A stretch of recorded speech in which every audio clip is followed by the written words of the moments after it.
A lot of people find it hard to believe that the King or Queen of England is actually the King or Queen of Canada as well, meaning that Queen Elizabeth II was actually literally our Queen, and King Charles III is now literally our King as well. But why?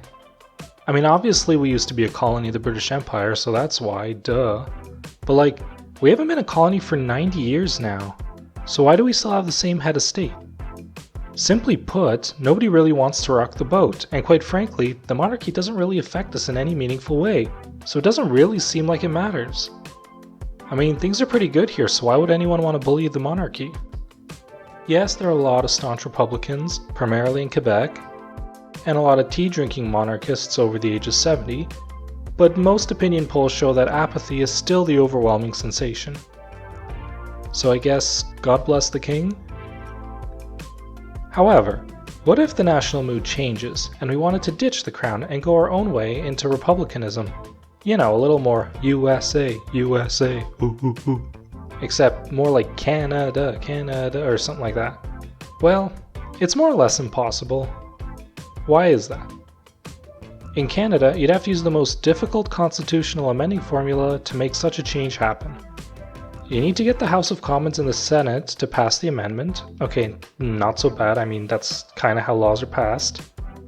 Except then you'd have to do a tour of the provincial capitals to make sure that every single one of them ratifies the change as well. And if you've met the other provinces, you know they couldn't agree on whether or not the sky is blue. Basically, there are several ways to amend the Constitution, ranging from super easy, barely an inconvenience, all the way to essentially impossible. The first way is, strangely enough, essentially the same as passing any law. With some exceptions, like the role of the monarchy, quote, Parliament may exclusively make laws amending the Constitution of Canada in relation to the Executive Government of Canada or the Senate and the House of Commons. What on earth does this mean? Well, think adding 30 seats to the House in 2012, bringing our total from 308 to 338.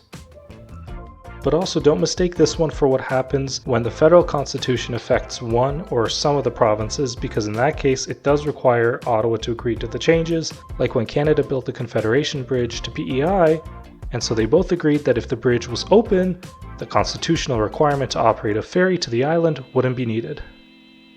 The real meat and potatoes of this dinner is when an amendment proposes to change the amending formula or affects the role of the monarchy and Governor General, here we go, or the composition of the Supreme Court, or the use of English and French, which was deliberately written as broadly as possible. No amendment has ever been passed in Canada this way using the so-called unanimous method, although the Meech Lake Accord did get pretty close before failing spectacularly. For those reasons, it is going to be almost impossible to abolish the monarchy if we so choose. Even if all the provinces are on board with the concept, I foresee at minimum 1 or 2 provinces that will use their consent as leverage to try and get a bunch of other amendments through. And once those 2 start, everybody else will join in and no one will get anything done.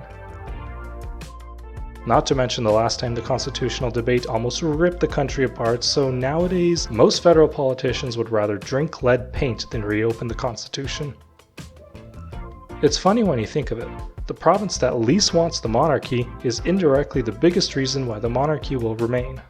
In short, with the exception of maybe seeing a different face in our physical currency next year or so, expect absolutely nothing to change regarding Canada and the Crown for a while.